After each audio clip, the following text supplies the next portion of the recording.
ұзату ертеден келе жатқан екі ел арасындағы байланыс болады. Ер адам мен әйел адамның ағайын мен халықтың алдында бата ала отырып отау құруға басты болар салт-дәстүрдің бірі.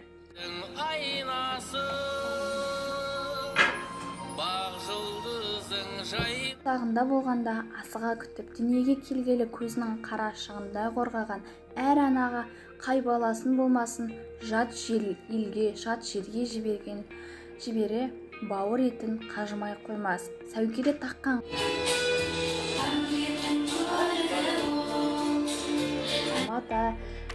мата секілді қосымша сыйлықтар беріледі. Сүт ақы қыздың анасына арналған берілетін ерекше сый тарту.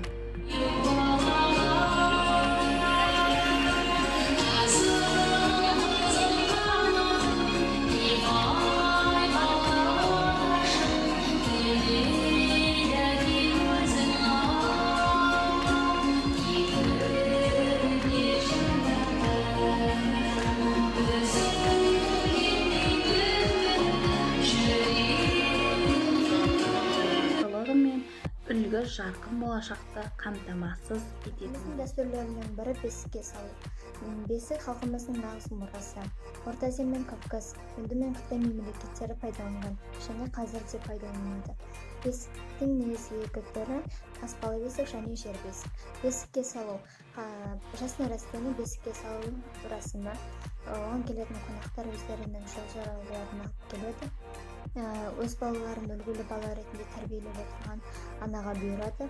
Оған бір-екі қыз келіншек көмектеседі және алдымен бесікті отпен аластайды және баланы бесікке жатқызады. Үлкен кісілер балаға өз баталарын береді және одан кейін бесік жыры айтылады.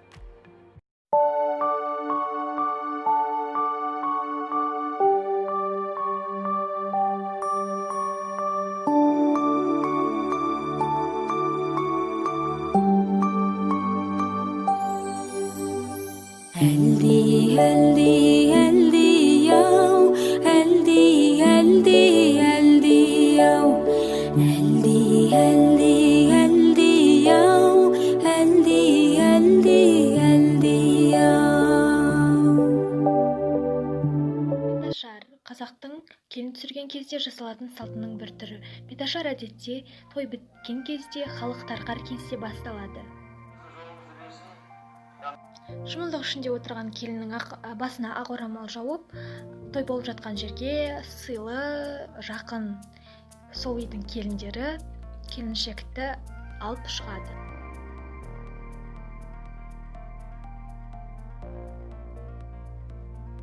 Беташардың тәрбиелік мәні зор болғандықтан, оның екі шетінде тұратын әйел жесір не жеңілтек болмауы тиіс. Одан кейін беташар жыры басталады және де ол үйдің ата-енесімен, сыйлы адамдарымен шебер тілде оларды таныстырады.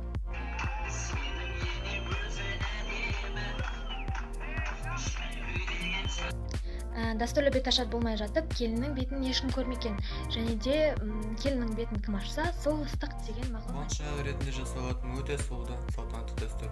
Шашу бала туылғанда, тұсау кесілгенде, сүннетке отырғызылғанда және тағы басқа қуанышты күндерімізде әйелдер құрт, ірімшік, өрік мейіз кәмпиттен және күміс теңгелерден шашады. Шашу шашылғанда тойға қатысушылар жинап алып, ырым қылып балаларына апарып береді. Келесі біздің салтанатты дәстүрлеріміздің бірі азан шақыру.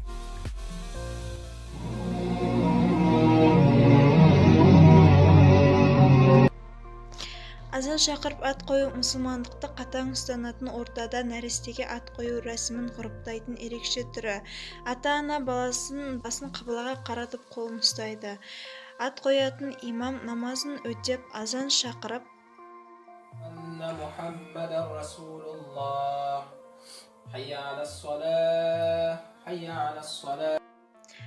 баланың оң құлағына ата-анасы таңдап қойған есімді айтады.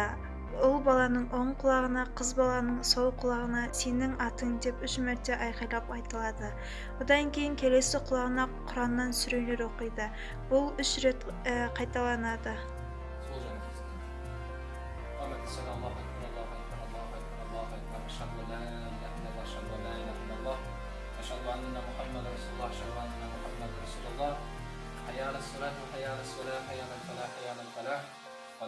салату қада қалмат сала Аллаху акбар, Аллаху акбар, ла илаха иллаллах. Есімі Асылбек ұлы Омар, иншалла. Есімі Асылбек ұлы Омар, есімі Асылбек ұлы Омар. Я рахман рахим, субхана карим. Кішкентай сәби. Осылайша балаға мұсылманша азан шақырылып ат қойылады.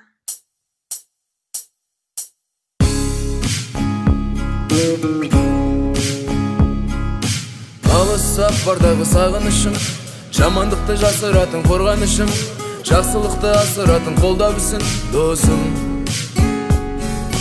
Күндерді арқалап жеңіл ауыр, боласың шаттарым тұрса да ол, мен үшін болып кеткен туған бауыр досым, досым.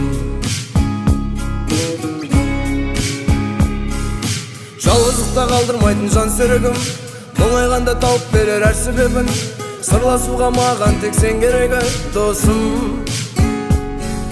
Заманында өзіміздің көрдік талай, қанша рет жыртылса да кері жамай, сағынамыз сол кездерді қазір қалай досым, досым.